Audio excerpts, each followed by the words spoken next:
Yay! Woo! Ooh, I should have eaten earlier than I did. Podcast is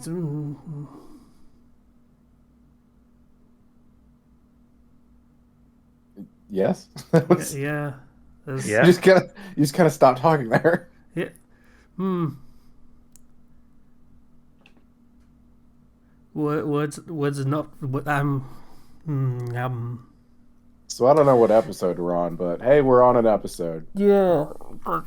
I don't know. Like suddenly, like the second we were about to record, I'm like, my brain has decided no.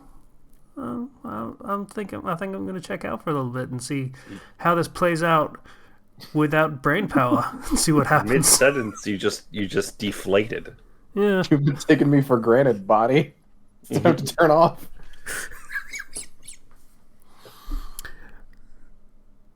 So yeah, podcast is the thing we're recording now. Some stuff happened since like last week.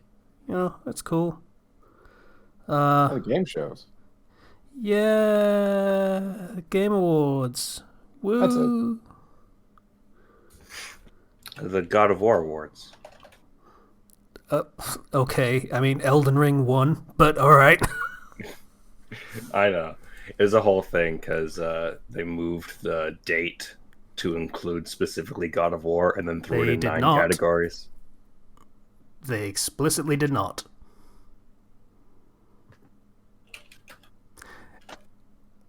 This year it was the 18th of November. Previous year it was, I believe, the 20th of November. So they actually moved it back a little bit. No, I don't think so. Yes, I googled it myself when you talked about it on the night of. You are absolutely full of shit.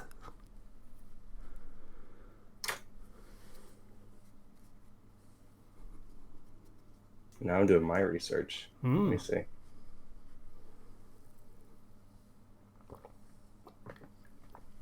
Proper games journalism right here. Um, Only thing we're missing is repeatedly dying at a video game. hold on, somebody's yelling my name. Is it the truth?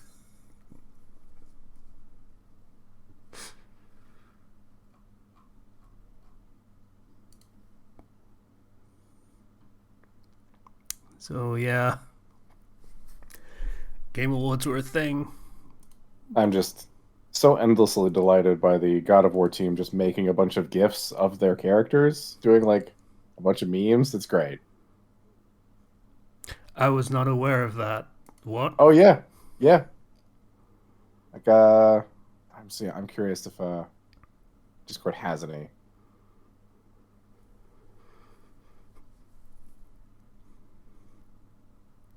This, like, they made stuff like this. Oh god. This is from the God of War team. I mean, honestly, I'm kind of okay with that as just a thing that exists now because Daddy Kratos is proud of me and that makes me happy. Mm-hmm. Yeah, so they made something like that for the Elden Ring announcement and for the Elden Ring team. And like a show of nice sportsmanship, and I really appreciated it. It's very nice. Yeah, I mean, the God of War team were literally in the same position in 2018 as From Software are this year. Because, like, almost 201, it was the same awards that that God of War 2018 got. Was Best Director, Game of the Year, and something else. I feel like my friends lied to me. They absolutely did. Maybe That sucks. just Yeah. could have been mistaken. Like, They got some biased information and didn't cite their sources or check their sources and just repeated it verbatim. I checked that shit. That was absolute bullshit. I was hearing it from a bunch of my different friends, so I thought, oh, surely that must be the case, but no. Nope. Nope. They did not Okay. do anything, and also what the fuck would it matter? It didn't win Game of the Year anyway. Yeah. Like, I feel like some of the categories though were just yeah, nothing very few things interesting in them. well, it's been a pretty slow year for video games this year. That's just how it was. Mm. There were very few tentpole releases, and poor Horizon again. Oh yeah, no. It didn't stand a chance in the year that Elden Ring came out. Nope. And like obviously God of War came out recently, so there's a bit like that's a bit fresh in people's brains when they're like deciding on who wins what. Mhm. I feel like the wins that God of War got were entirely fair. I agree with the voice acting, definitely. And if you, I gotta actually look at the who won what again because it's I God of kind War of won Best Narrative, Best Audio fair. Design, I believe. I haven't played Ragnarok, so I can't quite say. Um, well, I mean, Yeah, Best Narrative action, was a slam dunk anyway because nothing else yeah, had a particularly coherent narrative. because the Except for ones on Horizon, which wouldn't win because it's got a shit narrative. yeah. So to go through it, I guess 'cause it just happened. The Game of the Year nominees were Elden Ring, A Plague Tale: Requiem, God of War: Ragnarok, Stray, Xenoblade Chronicles 3, and Horizon Forbidden West. So Elden basically, Ring there were won. two right choices, two wrong choices, and two that were just there for the sake of indie nods. I really liked Xenoblade Chronicles 3. I voted for that. However, I would be a fool to not acknowledge the fact that Elden Ring um, kind of dominated conversation for months after it came out. Totally deserved it. Yep. Like everything they did in that. I Um, did, I did enjoy Plague's Tale, so like that deserved to be there. But yeah, Player's voice, there was a whole war between the Sonic Frontiers fans and the Genshin fans That's because adorable. there was this huge back and forth where like Genshin was like, we're gonna make the Sonic fans cry, and then everybody else was like, we're voting Sonic because we don't like Genshin.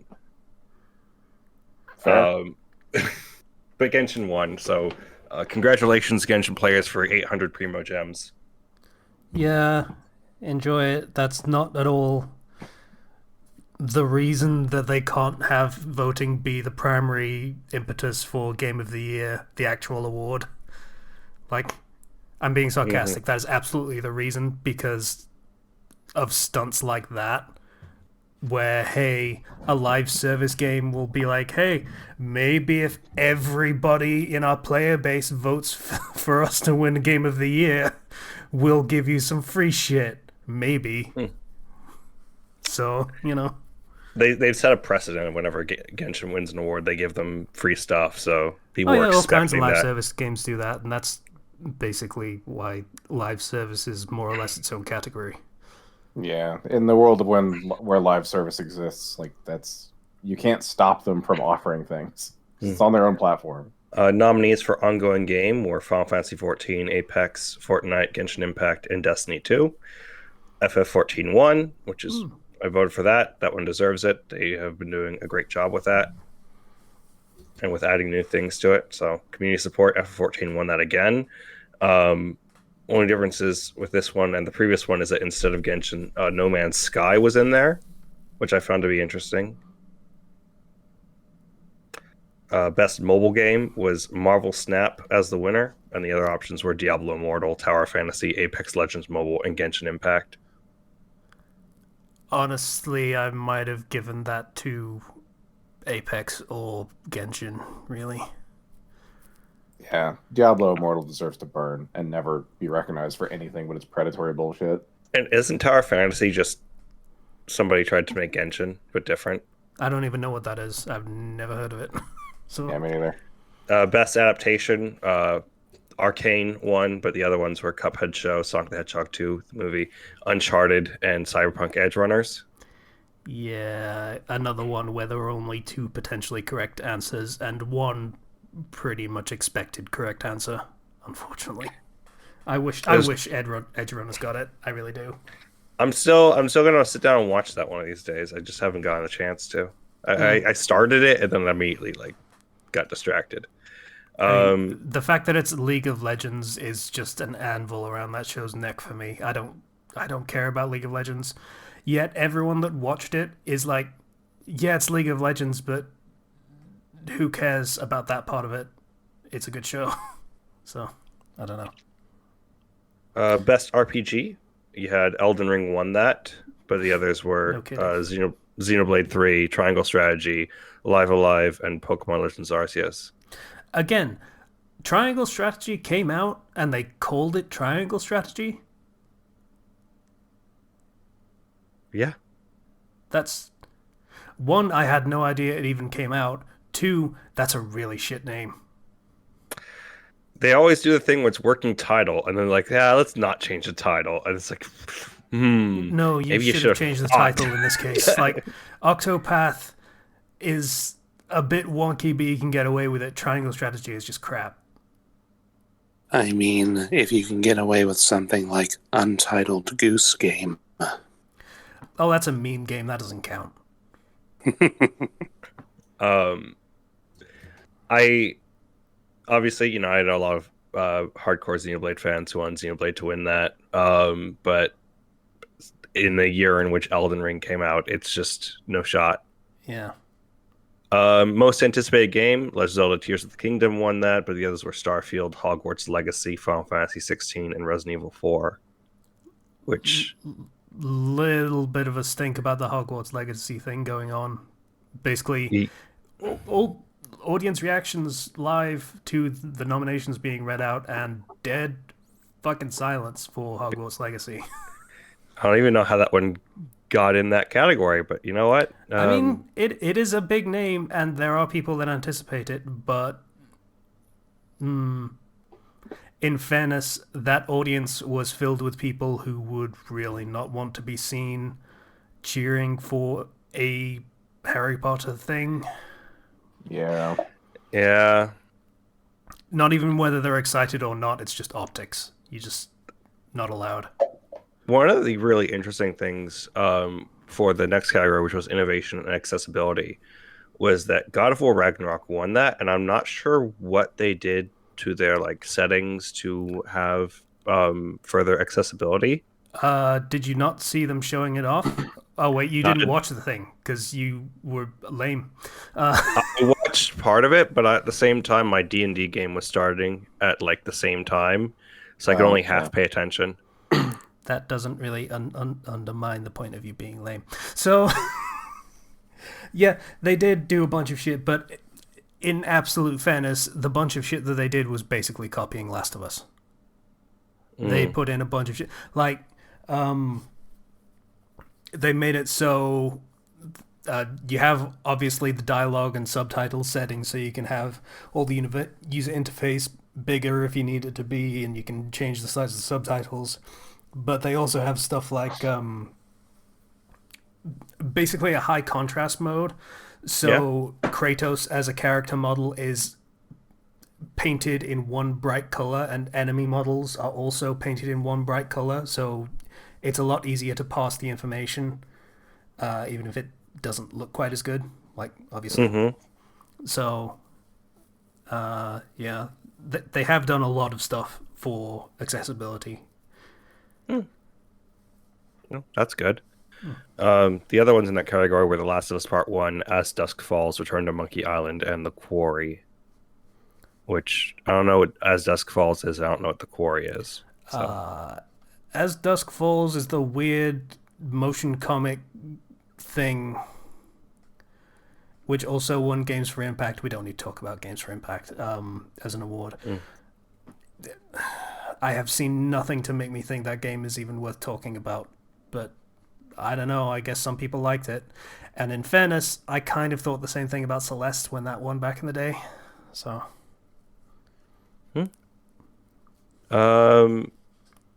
Best narrative went to God of War Ragnarok. We already talked about that. I also saw Immortality up there, and I was actually really curious as to what Immortality was. Turns out it's like it's a live action like movie game where you like have some controller prompts and some control, but it's basically like 3 movies stapled together. An FMV Is my game? understanding. Yeah, basically. Wow, is it fucking 97 again? Oh, okay. Yeah. Go back to fucking Action. Night Trap with this shit. And the other options up there were so you have a literal movie, a Plague Tale Requiem, God of War Ragnarok, Elden Ring, or Horizon Forbidden West. And it's like, well, the story focused game that everybody's invested in the characters the most is God of War Ragnarok. So Yeah. Like, um, even for Horizon's high points, story is probably not one of them. which I still haven't even played Forbidden West, and I felt no need to go back and try it out. I got a third of the way into it, and the problems of the first game persisted. It's the same game, basically. So it's Ubisoft by someone who isn't Ubisoft. Yeah, that's one of the problems. Is it's just an open world map with a billion things to do, and none of it's good. Yeah, makes sense. Action adventure went to God of War Ragnarok. Other ones up there were Horizon Forbidden West, no surprise. Stray, A Plague Tale Requiem, and Tunic, which Yeah. I never actually played Stray, so I heard people saying it was good. Yeah. I mean, I wouldn't really credit it as a great action adventure game. It's more impressive for the good animation and art design more than anything else, and that's oh, and sound design. It's got very good sound design as well. So yeah, I can see that being just kind of hey, people, a lot of people played this game, so we should probably include it in a few categories, I guess. I mean, we got nothing else, so fuck it. Yeah. Like I say, it was a very light year. It's not much. Multiplayer games had Splatoon 3 as the winner, which, yeah, no, that's a great game. Yeah, okay. Teenage Mutant Ninja Turtles, Call of Duty Modern Warfare 2, which I can't believe they called it that again. They're just doing it. I mean, it's a remake. Yeah, I know, but like, it's just a repeat. History's just repeating over and over and over again. That's war for you, buddy. I can't wait. It's thematic. I can't wait for 10 years later when we get the next version of Call of Duty Modern Warfare 2. And it's not actually Modern Warfare 2. It's a re-release of something like, I don't know, the Advanced Warfare, Future Warfare. I don't remember what it was called, but the one that was near future, and they just call it Modern Warfare because it is now. It's just anyway, this is just pain. Then Multiverses and Overwatch 2, which like Multiverses could have won that, but Splatoon 3, yeah, no. Yeah, and Overwatch doesn't really deserve to win anything. Yeah, no. Skipping past games for impact, I suppose audio it design. would deserve to win something in 2015 when it first came out, but you know. Yeah. They just put a 2 on it. Just don't worry about it. Just don't worry about it. Audio design, God of War Ragnarok won that. The other ones were Gran Turismo 7, Call of Duty Modern Warfare 2, Elden Ring, Horizon Forbidden West. Yeah, I don't know well enough to say whether that's right or wrong. Like, yeah. You could probably argue for a lot of the entries on that list. Fighting game was an easy win for Multiverses. Yeah, again, nothing in there. Next year's going to be interesting, though. Family game had Kirby and the Forgotten Land win, which made me very happy because it's a very good game. Kirby gets to win something and get recognized. It was very often. It's the 30th anniversary of Kirby this year, and this was Kirby's first fully 3D game in that way, so definitely deserved. The other options were Splatoon 3, Mario plus Rabbids Sparks of Hope, which I've heard is really, really good. Nintendo Switch Sports, and Lego Star Wars The Skywalker Saga. And then it was just like, oh yeah, Christopher Judge got Best Performance, which, very fair. I am still just enjoying the sight of Daddy Kratos being proud of me. Like, it's really uplifting. I'm not even fronting here. It's just good. It's a good feeling. It's fair. Yeah, Chris Judge's speech was something. Okay, so I want to talk about that because you could tell he went way over time, and they were just like it was amazing. Like he was speaking very slowly, which didn't help. And he kept going and stopping for a good like 5-10 seconds every now and again as he came up with another story he wanted to tell. And then at some point they started playing music to play him off, and he just started getting louder and getting more into it. Like, yeah, they're fucking hyping me up with the soundtrack. Yeah, let's fucking go. It's just... We love you, Christopher Judge. He's amazing. Everyone loves him for good reason. Just also, I just remembered Al Pacino was up there, and he just looked like, why am I here? Yeah, I got to meet Al Pacino. Chris Judge to finish out his speech. Just Al Pacino had a really good moment where he had a really great speech towards the end, but he was just kind of like, we let this old man into this video game conference. Yeah, he doesn't know what's going on. I don't play video games, like, at all. I don't know a goddamn thing, but my kids do, and I watch them play, and etc. etc. And he brought it around to actually making a cogent point of him being there. That's fair enough. Yeah, then sports racing game went to Gran Turismo 7. Because other games came out, I guess. Esports game went to Valorant, and like and then like we can skip all of the other esports categories. Yeah, art direction went to Elden Ring. It's fair. Fair. That is there's some really beautiful like designs and like environments in that game. Yeah, there are in Ragnarok as well. But there are a lot of places that are just kind of forest. Which, is fair enough. It's Norse mythology, but still, it's a little bland from time to time. Best score / soundtrack went to God of War Ragnarok. I kind of wish that Xenoblade Chronicles 3 got that one, because they had to custom make their own flutes and wind instruments to give that game a truly unique sound design. Like the guy who played the medley had to make a unique flute for that, and I feel like they put a lot of effort into the soundtrack for that game, and I wish it got acknowledged a bit more.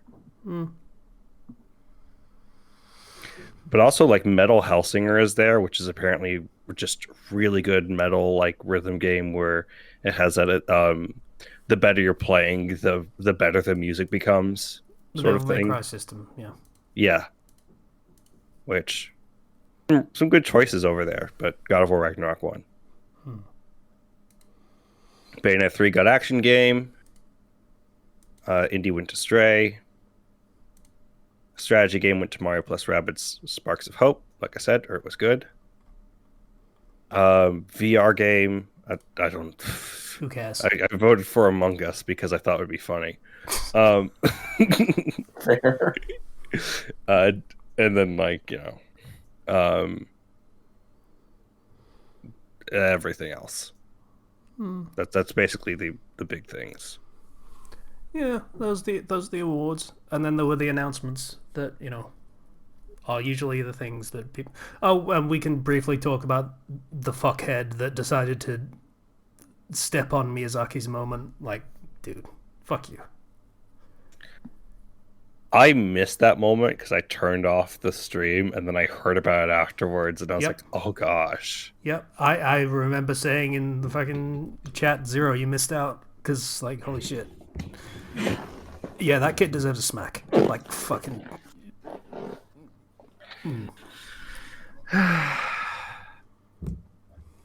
If only Will Smith was in the audience.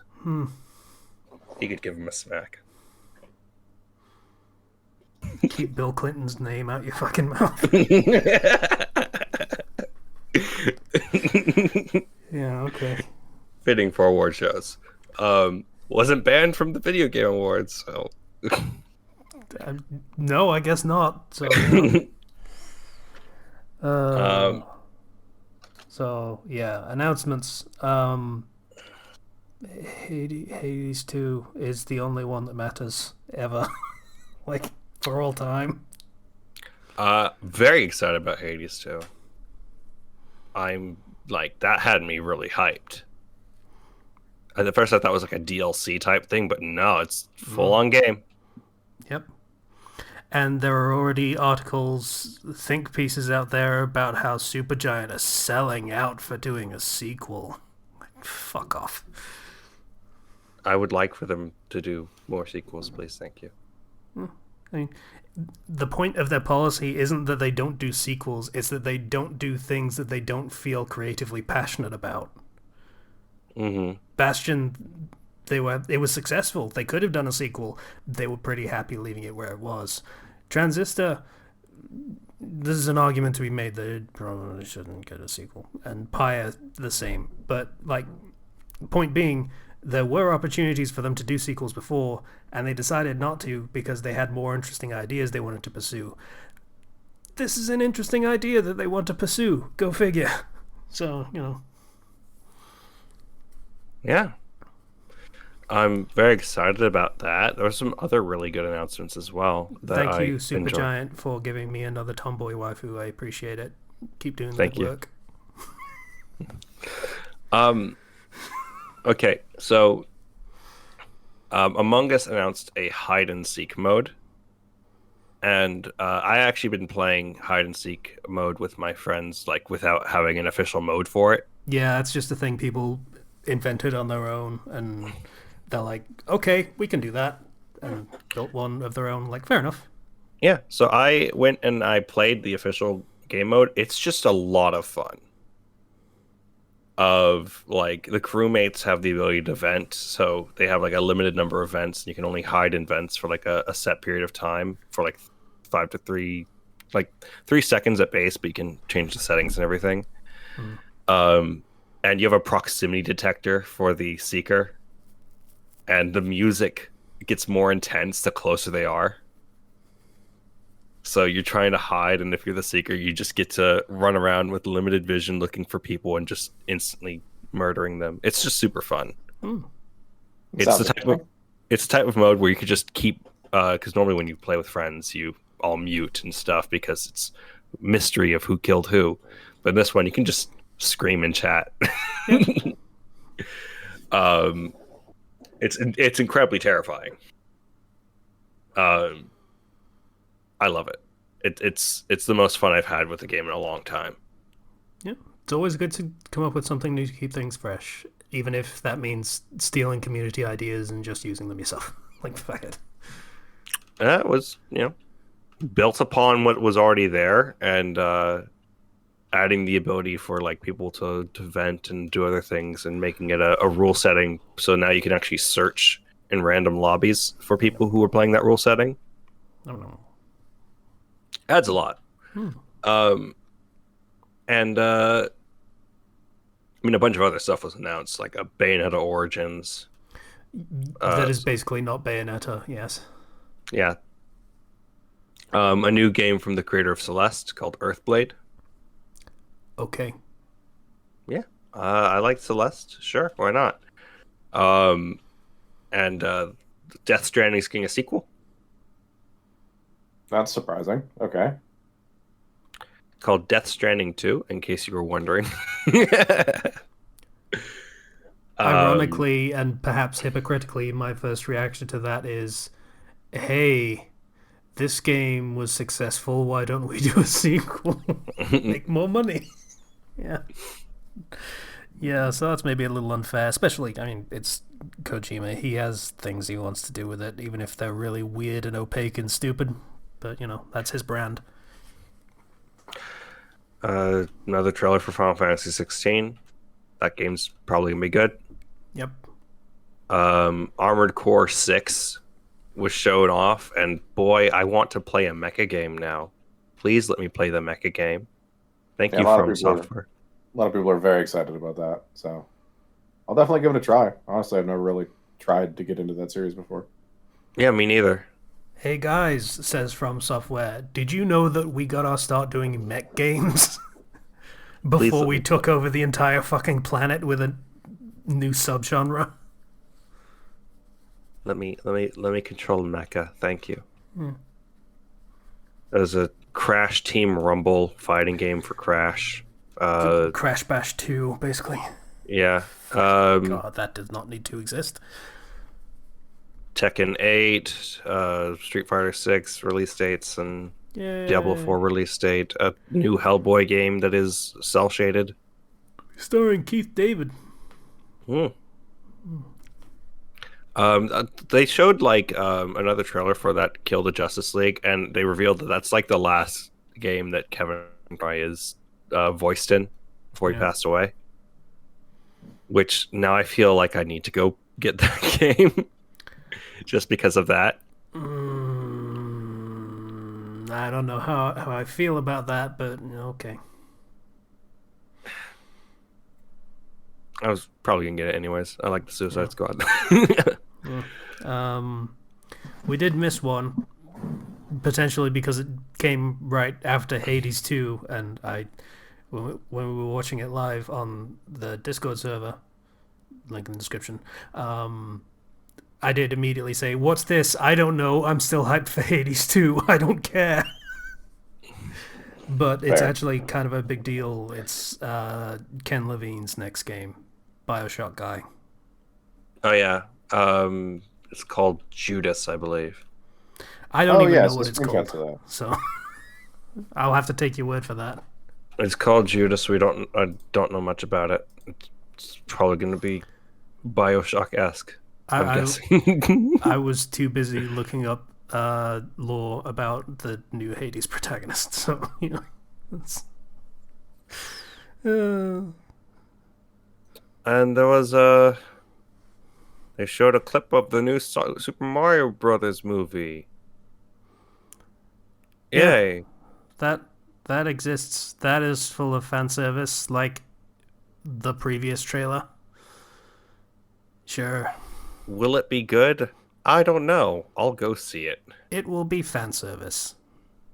Yeah. That's fine. As long as I don't feel like it's wasting my time.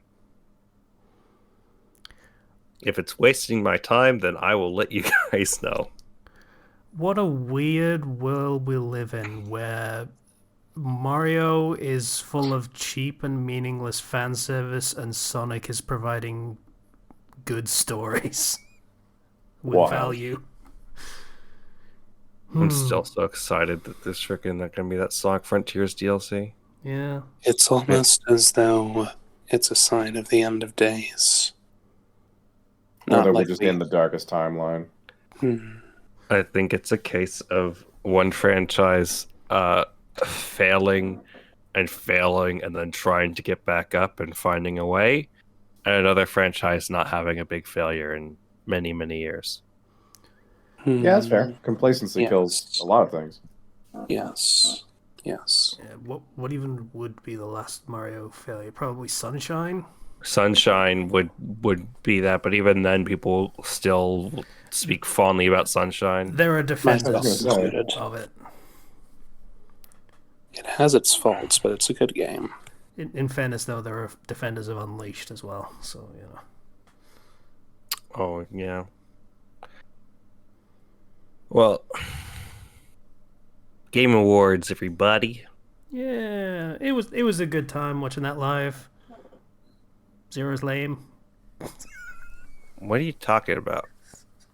I was watching it live for like an hour in another server because people were already. I was over there first, and then I had D&D happen, and there were people in our server who were playing D&D with me, so we had to go play D&D. That just makes them lame too.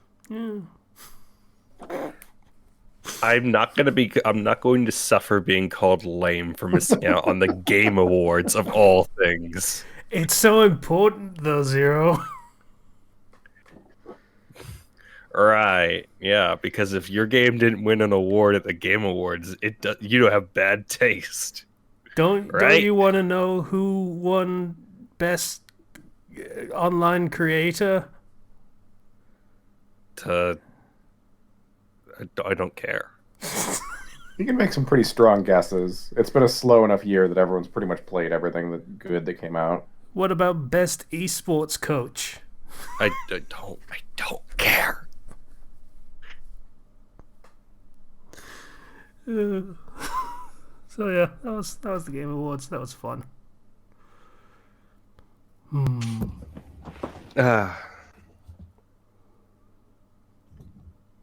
It's just every year, Jeff Keighley's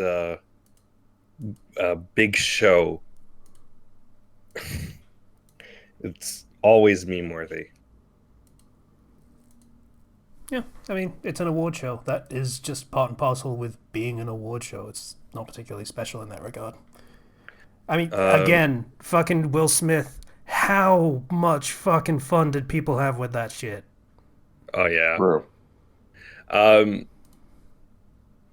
Aside from that, though, did you do anything this week, Casey? There's one announcement that we forgot to mention Oh. that is actually entirely appropriate because Dead Cells is getting a new DLC that is a Castlevania crossover. Oh, right. Yeah, I forgot about that. Yeah, that is, I believe, two or three new biomes with a Belmont, I forget which, and Alucard being in it, and Dracula is obviously a boss. I'm assuming Death is also going to be a boss. Yeah, that was a cool trailer, and honestly, it got me to give Dead Cells another shot, and I'm having fun with it. That's The other good. thing that I did this week, as in over the past couple of days. Still a great game. It weirdly enough, it made me remember exactly how that game got into the limelight. Of like, what a weird journey that game has been on. In that it wasn't exactly world shaking. Like, it was a good game that people thought, yeah, this is a good game. And then some fuckstick plagiarized someone else's review of that game, and talk about a signal boost. Like,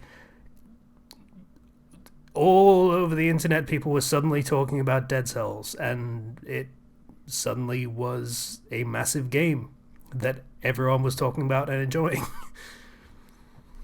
It definitely sped things up. I mean, I feel like the game itself probably would have gotten praise eventually, but like not this much, not this fast at least.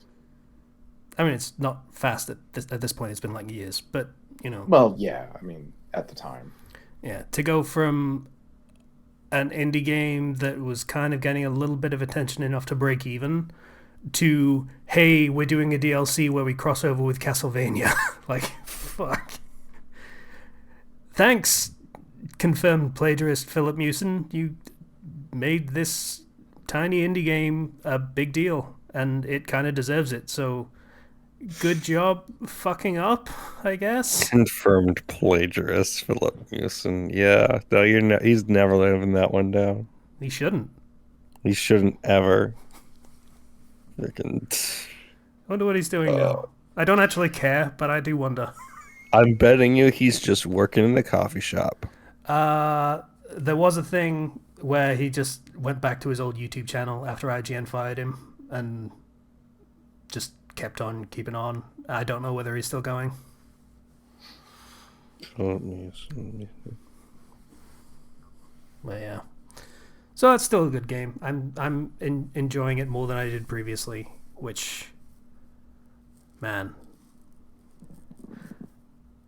I'm trying to think of. I think I didn't like it that much because it just felt like a shitty Rogue Legacy at the time. And I mean, it's been through so many updates since then that I can already tell it plays better than it did back then. Still has some of the things I don't like about it, but it is a much more. I hate using this phrase, but it has much better game feel than it did back then. So Apparently, Philip Mewson did a Reddit AMA in June of this year. Wow. My name is Philip Mewson. I'm a former IGN video games journalist that plagiarized and ruined my own career. Ask me anything. Wow. Like, at least he's copping to it. I don't know how to feel about that. On the one hand, he's copping to it. On the other hand, he's using it for notoriety points. Like, do I praise that or condemn it? I don't even know. The answer is always yes. Hmm.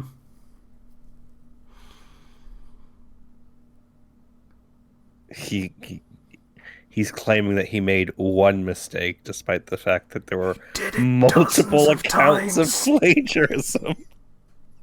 Oh, he's still not copying to it. He did it for years. Oh no. Character development not happened. Oh boy. Okay. Alright. You keep trying to find. No, don't actually. Fail and live in. Like. Fucking just go away. Like, I forgot you existed until like 2 days ago, but I want you to go away again now. Now that I've brought you up and dragged you through the mud. Man, I'm still coming out a shitty person in this, despite shitting over a plagiarist. Like, should be free game, but I still feel kind of shitty about it. Oh well. It happens. I mean, I am just kind of a shitty person, but I'm not a plagiarist, so.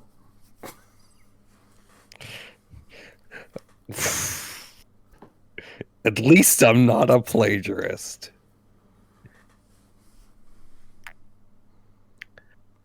Like, I thought about that again for a second, remembering that I write fanfiction, but then I cite my sources. So, you know.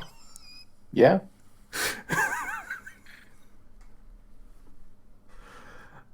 Yeah, but that's pretty much it, I think. You know, I mean, gacha games and shit and doing the thing, and I am rapidly approaching Christmas break from doing the righty work. I have to do taxes, and then I'm just kind of free for a little bit, which is going to be really nice because I'm very tired. Yeah. Been a little rough health-wise, but it's cool. It's cool. Mm-hmm. Patient, how you doing? I'm doing all right. Better than I have been for the past few days. Now, let me rephrase that. Better than I have been the past couple of weeks. Ooh, bad times? You remember how the other week I said I caught the flu? That took a week to go away. And the symptoms never quite subsided after that. I went back to the doctor and had a fever, so I've been home for the last 5 days as well. At this point, I feel like I will be able to go back to work tomorrow, but all of my sick time at this job is depleted. Past depleted, actually. It's negative at this point. I'm just grateful that I work with understanding coworkers who don't mind and, in fact, encourage me to take the time I need for myself and to keep them away from possible contamination. That's valid. So here I am just trying to relearn how to relax and not doing a great job of it. So I've been spending most of my time on Scarlet. And I'm preparing to derail us for another hour or so talking about Pokemon. Pokemon. It's happened before, so go for it. So I haven't completed the game 100% yet. I've completed the 3 main paths and the one after that. Mm-hmm. Reports about the game being buggy, very true. Still a great game, though. That seems to be the consensus, yeah. The game needed an extra year in development for just to fix some things and to definitely polish it up. Still a great game. Maybe not a year, maybe 6 months at most. Like, from everything I've heard, it's content complete. Like, it could use maybe a little polishing up in certain areas. Like, you should be able to go into shops. That should be a thing you can do. But like, it's mostly just bug fixing. Like, I'm not exactly an authority on how long it takes to do certain things in game development, but probably early 2023 would have been a fine release date. This was very too early, though. Like, you know that during cutscenes and such, you can see Pokeballs that are halfway into the floor because those are like the event triggers. When you try to leave an interior, there is a Pokeball on halfway through the floor on the exit because that's the trigger that moves you out of the interior to another place. Like, they needed time. I did see that. I wasn't sure if that was what I was seeing, but I did see that, yes. You know, they could have just moved the Pokeball up into, like, the middle of the doorway and said, this is a UI element.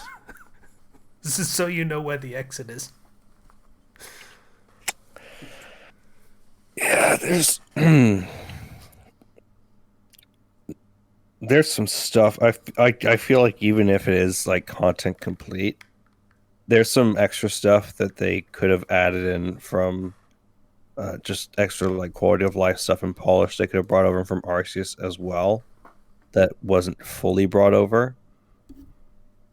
I feel like just if they could have more time, because this was their first foray into, you know, making a fully 3D open world Pokemon game, because even Arceus was just like zones.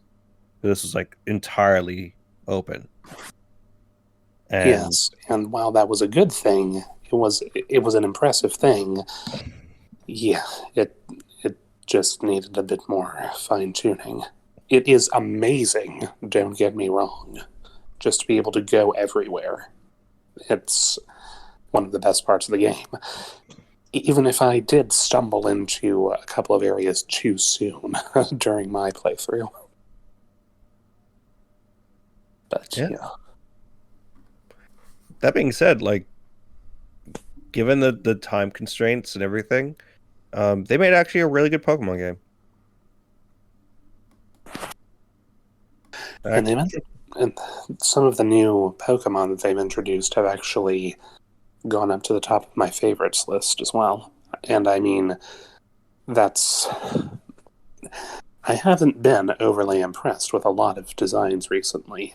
In the previous generation, the only Pokemon, not counting Legends Arceus, the only Pokemon that stood out to me enough that, yes, this is now one of my favorites, was the deliberately marketed Corviknight. Mm-hmm. Is that the one with the hammer? I said the previous generation. He's talking about Corviknight, the metal crow. Ah, gotcha. Yeah.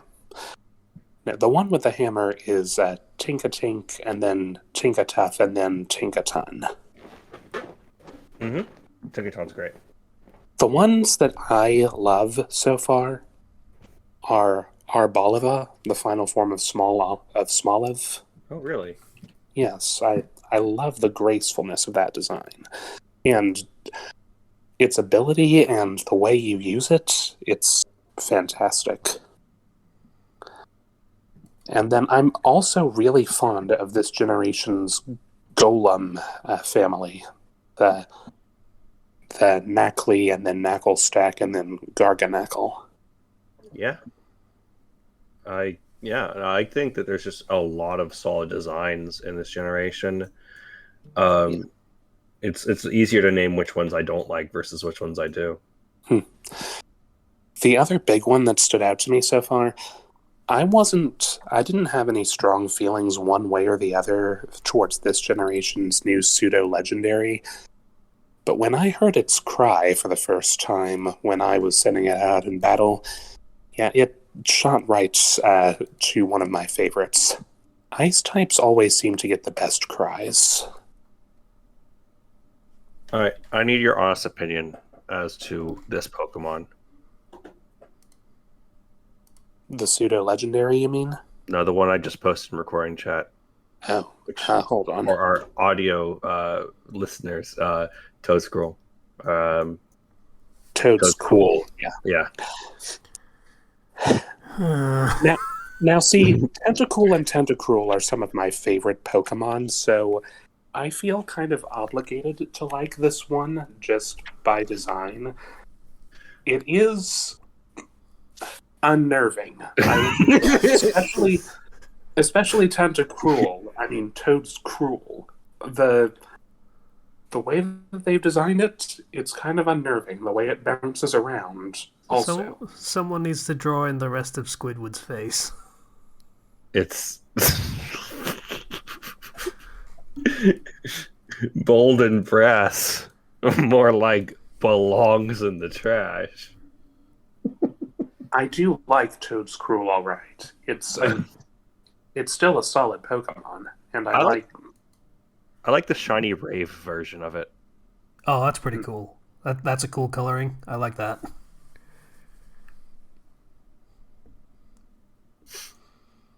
But it is something where whenever I see somebody react to seeing Toadscool, their first thought is, "What the hell is that?"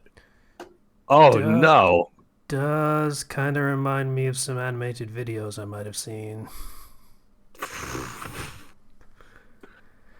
I mean, it's a Tentacruel alike, so that's kind of obvious. But at the same time, that coloring, I've seen that coloring.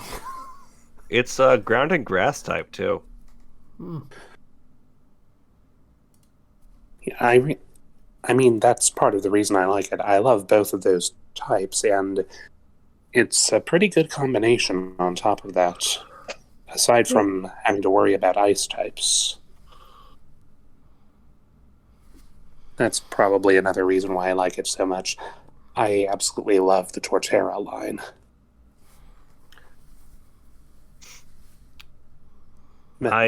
I've seen a lot of people like latch on to something as like instant faves. I've seen people be like, racing over to Tatsugiri, which is just the sushi Pokemon. All three forms of it, yeah. Or like Grievard and that line with Houndstone. Yeah, I actually found a shiny one of those. Me too.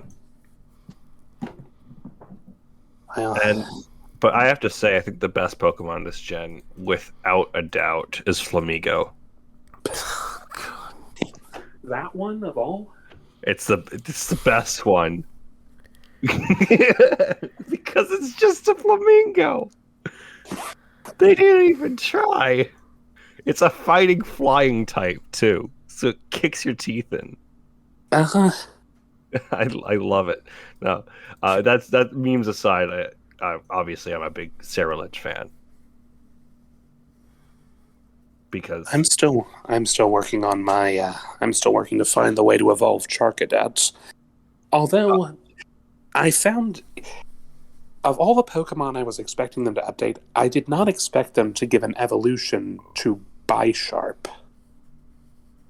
Yeah, I mean, Bisharp can now use Eviolite, which is super good. What does it evolve? Is it a knight, a rook, or a queen? King Gambit. Please. King Gambit. I feel like they skipped some steps, but okay. There's King Gambit. It has an I ability. feel like it could have had like a sort of evolution kind of thing where it can go from pawnyard to bishop, something knight, something rook, and then into either something queen or something king.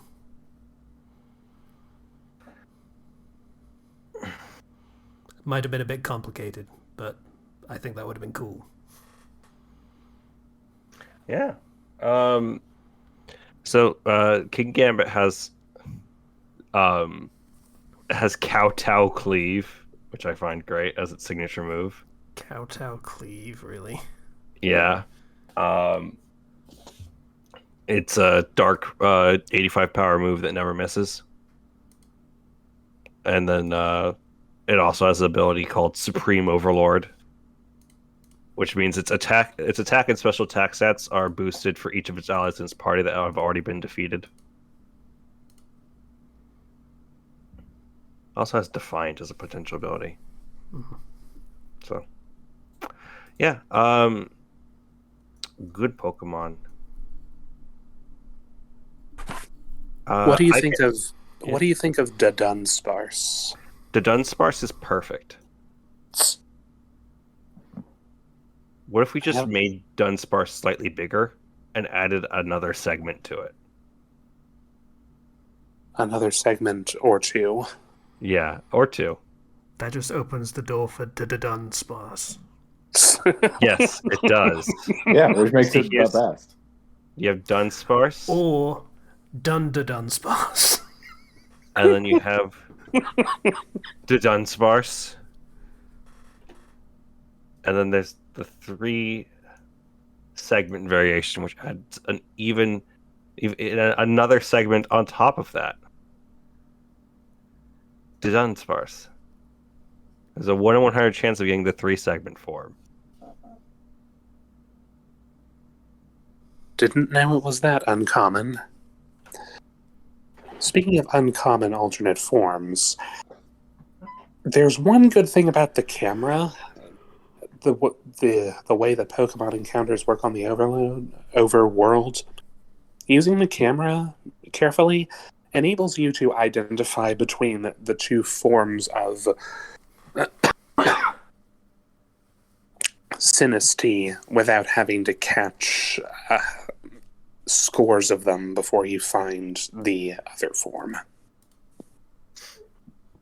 It also allows you to move your camera through the world and see beneath the world. Oh, that's Well, not obviously. uncommon. That's a thing that's in a lot of games. I love it. You don't have to work for it sometimes. It's great. I will. I know you don't want any spoilers, patient, but if you want, I can point you in the right direction for Evolving Charcadet, because it is a bit of a strange one. There's always. Is it as bad as Runerigus? It's. If you have to consider whether to answer that, that's not a good sign. You could completely miss it, and level your Charcadet up to 100 and never even realize it. So, it requires an item that you can only get by talking to a very specific NPC. Oh, that's all? Fair enough. So, I think I've got a good idea of what to do now, then. mm-hmm. All right. Thank you.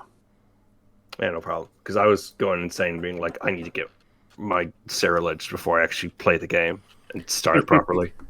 What Patient didn't say there in that answer was, what I need to do now is go around the entire game world and talk to every NPC.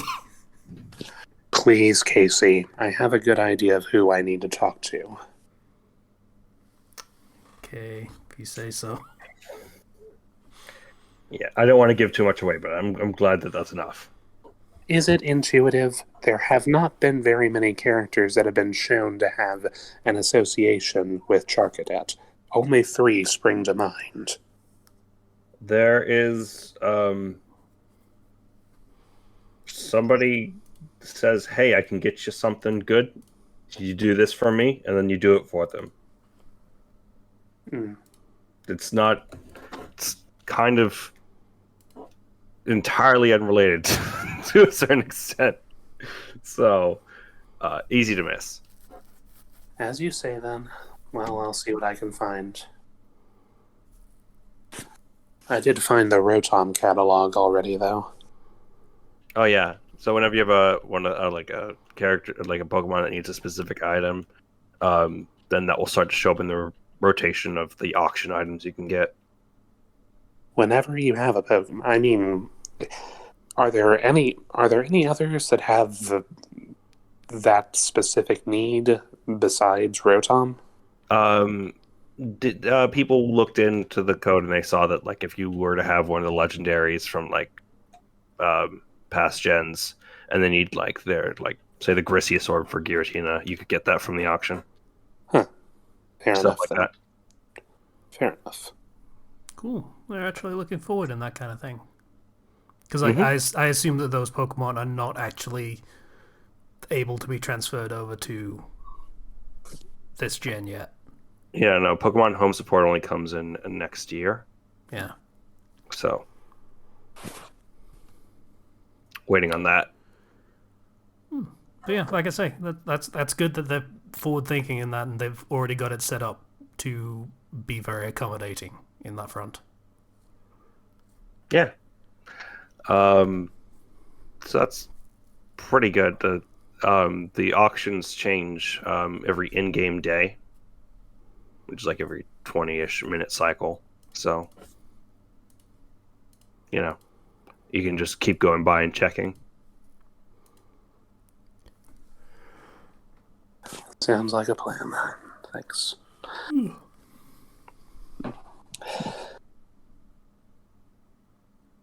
Anything else, patient? It's been mostly just sickness and scarlet fever. The Scarlet Rot. Yeah, let's hope not. I've heard horror stories of scarlet fever from a friend of mine. Yeah, it's not a good one. Mm. Slicer, how you doing, buddy? Oh, pretty good. Good. I've been keeping up on Chainsaw Man. Very, very good show. We actually finally get to see Makima. I think so. I think. The redhead is Makima. I don't Yes, know. thank you. Yeah. For some reason, I'm having a hard time memorizing names this season. But yeah, we finally get to see her powers, which is cool. Yeah. Also terrifying. So that's fun. You don't know the half of it. I don't, and I'm looking forward to finding out. I've kept myself completely spoiler free on it. I have resisted the urge to just dive into the manga, and at least until the first season is over. Chainsaw Man just is a series that just goes nuts the further and further you go in, and I really appreciate it. It's about a dude whose face turns into a chainsaw. I feel like it states its intent right from the get-go. The first episode does inform a lot. Denji never gets smarter.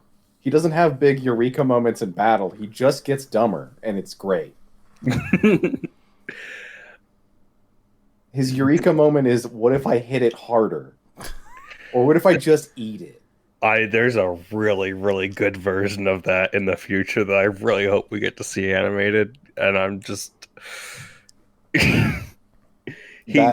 that exact sentiment of good stuff happens later is exactly what happens every time I talk to somebody about it. Like every time somebody's familiar. It's the one thing that they talk about in Chainsaw Man is devils don't fear somebody without somebody with courage or no fear. They fear the crazy people because they don't understand them. That's what Denji is. It's great. Also, So the kind of a concept of the most dangerous opponent is the one that doesn't know what they're doing, kind of thing. Yeah. yeah, pretty much. Also, a series I didn't think was going to be as good as it was, Blue Lock. I'm really enjoying that one, which is the soccer anime. I mean, didn't think I Man, was going to be into it. I have heard some things about that one. It's great. It's not like, hey, hoorah, friendship and teamwork. It's like, no, you score the goal. You be the egoist. Be an asshole and win. Yeah. Well, what was it? I don't care if we lose 5-4. I care that I managed to score a hat trick. If I Exactly. win, then I Yes. don't give a shit about the team. It's incredible. It's great. Even just watching the first episode should sell you on the series. Let's see. I think that's it as far as anime goes that I've been watching. Finish Ragnarok, beat all the bonus bosses. My God, that fucking Valkyrie Queen. Ah, the Berserker King is also pretty rough, but the Valkyrie in Ragnarok is so fast that the indicators of like the yellow for shield breaking and the red for unblockable don't appear until she's already attacked. Hmm. And I thought the Valkyrie from the previous game was rough. It's her again, only she's 1.5 times faster. Oh, Fun. so they decided that they hate me. Yes. It's the first time in a while I felt old because my reaction times were just not good enough. Hmm. I mean, did you play Elden Ring? Yeah, Okay. in Elden Ring I can make my numbers bigger. I mean, you can in God of War. That's also a thing. Kind of. I mean, once you hit max level, you hit max level before the game is over, so there's only so far you can go after that. Oh, is there a more straightforward leveling system than the equipment level thing that they did in 2018? No, it's the same as the first one. You No. you level based on your what equipment you have. Hmm. Which means theoretically you could play at level 1 the whole game by just not upgrading anything. Actually, no, because you do get like additional weapons and relics and things like that that you have to equip because you don't have anything where you get them. So it might bump you up to like level 2 or 3. Yeah. I feel like that's a technicality kind of thing. Like, it's not like um, Kingdom Hearts where you can set it to no XP and you just do the entire game at level 1.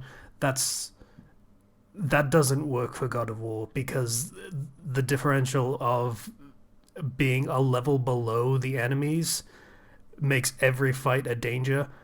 Being 2 or 3 makes it near impossible. Yeah, Like, you just don't do damage. It's yeah. yeah.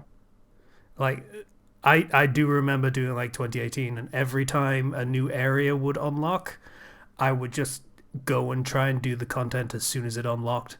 And you're really not supposed to do that. No. Like, No, you boy, gotta explore and level a little bit more first. it's an interesting. I'm I for some reason I like playing God of War as a masochist a little bit because I play the hardest difficulty, the challenge one that is supposed to be bullshit, and then I still try and do areas earlier than I'm supposed to, and have to try and find ways to cheese the game to make fights even possible, where even then getting hit once is death. Yeah. Yeah, I and a mean, buddy of mine played through the game on hard, and he had to lower the difficulty on the Berserker King and the Valkyrie. I haven't played any of those God of War games myself, but I know what you're talking about. Having playing through areas you're not supposed to be in yet because you want to. Hmm. I had that experience with Scarlet myself, Hmm. and well, there's only so far you can take it, unfortunately. Well, that's Or At least I in, think at least in we God of talked War, about it's it. not turn-based. Yeah, So, I think we talked about it last week as just a concept of going into like having leveled areas for content is a good thing because it directly says, "Hey, player that is underleveled, you should not be here yet. Go somewhere else." And if you're stubborn and bullheaded enough to try and go through that area anyway, and you win, then fuck it, do whatever you want. Like, Yeah, I don't like games that block you out of areas by just making you do no damage. I want it to be a challenge, but not flat out impossible. yeah.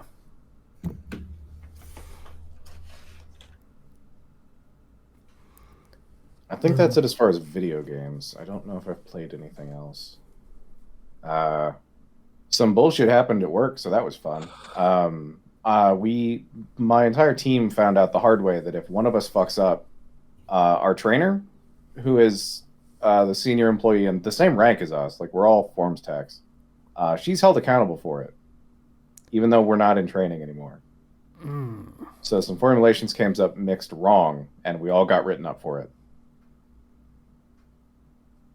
So that's fun. In an assembly line style production factory where there's a billion steps to everything and we're all following the procedures to the letter, we all got written up for it. For reasons that they couldn't give because nobody knows what went wrong. Yeah, that's kind of the problem of that sort of setup is there's no way to know who fucked up. And you can't just let it go as, hey, things happen. It's a really shitty situation. Yeah, and it's not... We've had it happen before where just the chemicals we got were wrong. They just didn't work. It didn't matter how many things we made with them. They never came out right. So it's not even guaranteed to be a user error. Or the bottles could have been contaminated. Or the spin plates or the stir bars weren't sanitized or something, or like any number of things. It's just very irritating, very stressful. So I immediately started looking for different jobs because I didn't realize how fragile the write-up system was, because it's like you make one mistake and you're written up for it. There's no grace period or warning or anything like that, and then you get 3 of those and you're fired. Is there no like expiry for those of like, hey, it's been like 6 months, nothing's gone wrong, but you've gotten another write-up and you already had 2? I assume there is, or if there isn't one officially, it's just kind of an informal thing. Like, it's been a while. This isn't even the same issue it was last time, blah, blah, blah, whatever. So, and depends. Hell, if everyone's getting written up for it at the same time because they can't tell who fucked up, then doesn't that mean they would have to fire the entire staff? My thoughts Yes. precisely. That doesn't seem like a system that will work. Yeah. I think the intent is that if they write everyone up for it, then they'll fix the problem universally. But that doesn't work like that. So we'll see. Because we're a team of 3 people, and one of them's gone for the rest of the month on a vacation.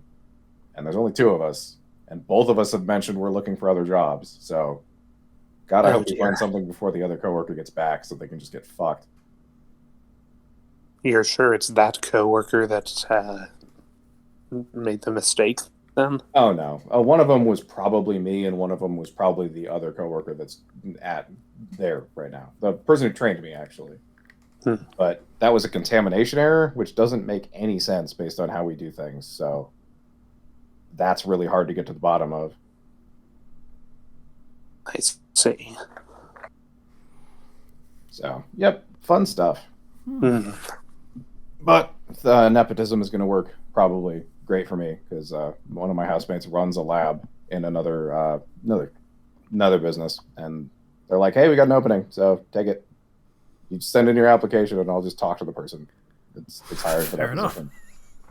So, not a bad thing. Overall message of the story is I'm not upset or anything. It's just annoying. So yeah, positive note to end that on. Yay. Yeah. A lot of work stories don't always have a positive ending, so I'm glad. Oh, I watched Immortal Guild too, or Immoral. Man, that's an interesting show.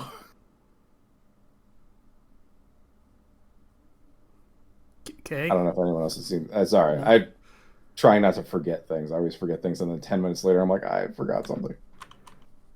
Yeah, I don't know what that show is at all. There's a high-level hunter who kind of keeps watch over a starting area, and he's looking to retire, even though he's like 20, because he wants to like actually have a life instead of a full-time job of watching over the starting town. And the local guild keeps assigning him team members who are all increasingly incompetent, but also insanely busty anime girls who fall into clothing mishap situations constantly. It's a guilty pleasure watch, but it's dumb fun. What was it called again? Immoral Guild. Immoral Guild. I think that's what it's called. Let me see. Something Guild. Yeah, no, Immoral Guild is the name. Okay. I believe Mother's Basement described it as Oops All Darkness. Suddenly, I'm intrigued.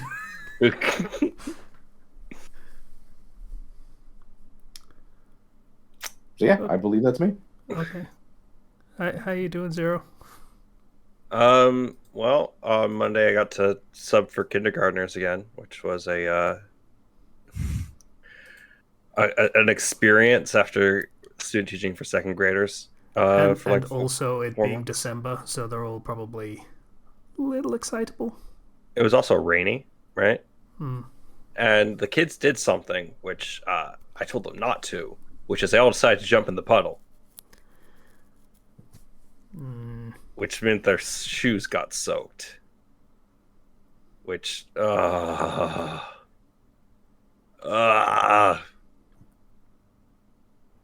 then, That's rough. they took their shoes off and had to dry them outside, and then next recess comes around, and you know what they do again? I'm not there supervising them, so some kids decide to jump in the puddle anyways. Again. And I'm like, did you not learn the first time, children? But frustration aside, had a pretty good week.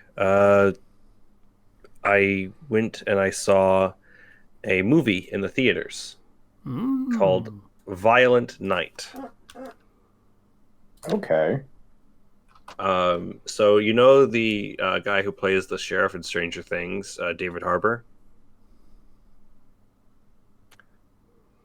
He is playing a Santa Claus in Violent Night, who is kind of on the verge of giving up on Christmas when he goes and is like a drinking, alcoholic Santa Claus, and ends up being in a house when it gets invaded by armed robbers. I've seen the previews for this film, and for the first time in I can't remember how long, I was actually interested enough that I thought I'd like to see it in theaters. Just this concept of this beaten down Santa Claus stepping into this situation where there's just this nice, albeit rich family that's under attack by professional thieves who are as ruthless as you'd expect. And, well, I'm sorry for cutting in. That's okay. Just the premise of being able to... The premise of taking all of this seriousness and then having the magic of Santa Claus be what saves the day.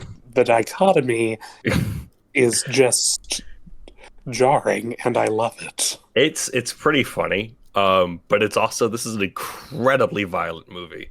I mean, it's called Violent in Night. the name. And like, if you want to see Santa Claus beat people to death, like armed guards to death with a sledgehammer, this is a good movie for you. I don't think I've ever had that urge, but I mean, how do you now? um, there's, he wants to rescue. There's this girl on the nice list, and he wants to rescue her and her family. And he pulls out the naughty list, and you can see all the names pop up as more baddies show up on the naughty list, and very Die Hard-esque. Because like there's a vault beneath this mansion that he's in, and the robbers are in to go for it, and he's taking them out one by one. So full of one-liners and Christmas puns, and the most brutal Christmas magic murder I think I've ever seen. That's a sentence. Yes. If you just want to have a dumb time of seeing Santa Claus, relearn the true meaning of Christmas and get his mojo back, and also murder a bunch of people along the way, go for it. It's fun. It's dumb fun. Yeah, it's Sounds like it. like I said. I'm not usually into blood and gore and people who are down on their luck like that, but the dichotomy is just so absurd that I just love the premise of it.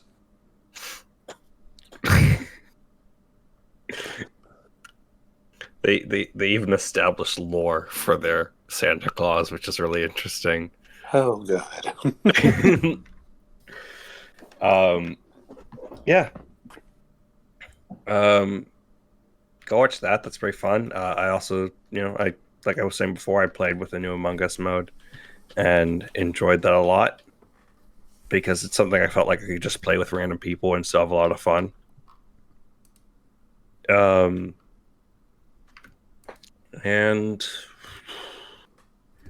I kind of chimed in with the Game Awards and everything. Started a new D&D game.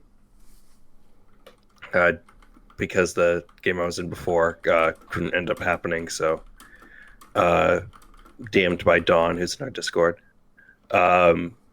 which, like, Lobo and like Fresh are in that, and Dawes. So yeah, in that one, it's a very interesting setting, in which we are kind of in there's two nations that are warring, and we're kind of trapped between.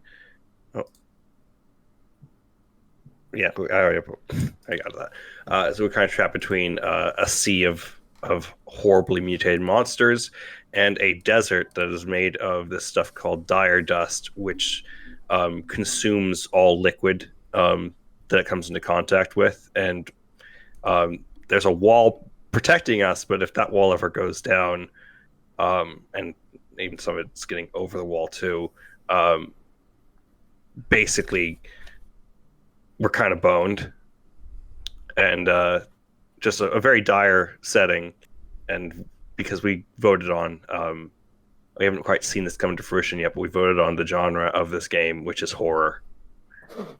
Sounds good. So I'm expecting there to be a lot of character death. Does everyone have a secondary character? Nope. But fun. I'm interested to see what happens. I'm playing the bastard prince of one of the nations. And then we have another character, which is Willie. Kind of wacky Willie, this old kind of man with a Master Roshi voice. Sometimes. Not quite the pervy, though. Just kind of awesome.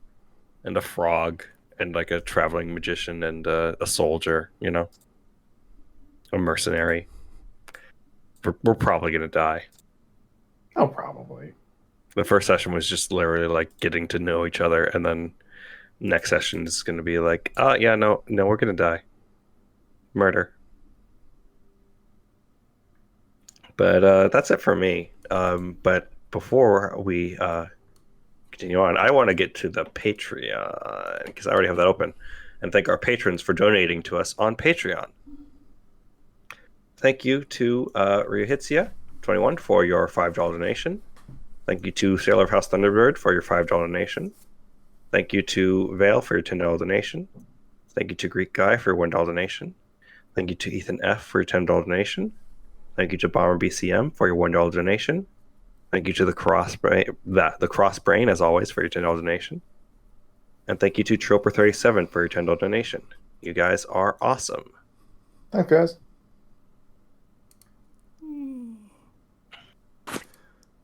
Glad to contribute. Yay.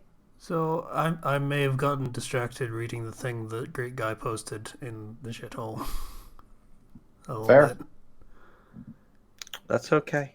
Being distracted is part of life. I have no idea what you're referring to. Let me see. Oh, that's a longie.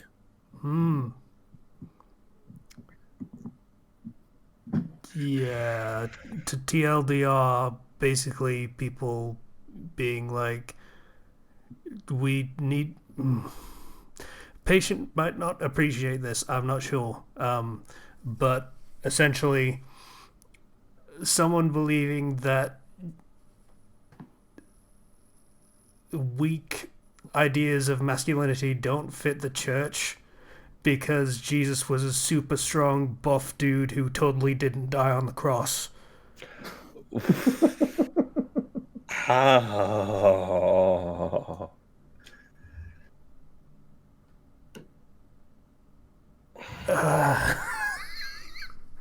And just people pointing out just how much that would have kicked shit off if it was said like 500 years ago. Like, whoo. Yeah, fitting.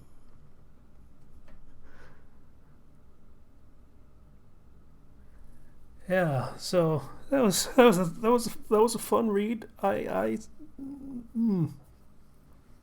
Yep. Fun, disturbing read. So that's our show, I think. Yeah.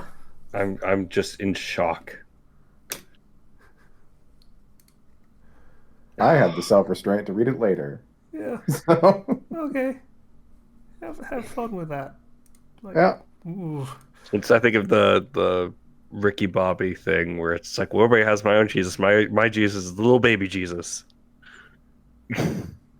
Apparently, this guy has his Jesus be a small Jesus, I guess. I don't know about that.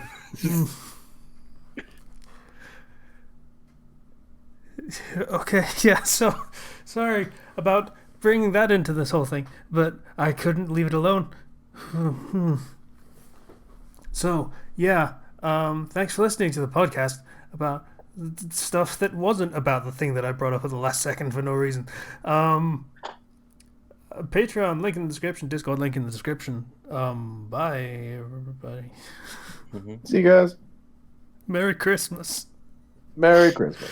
Merry Christmas. And happy holidays and all such, but Merry Christmas seems like the thing to say after that. Yeah. Santa. Okay. Bye, everybody. See ya. Bye.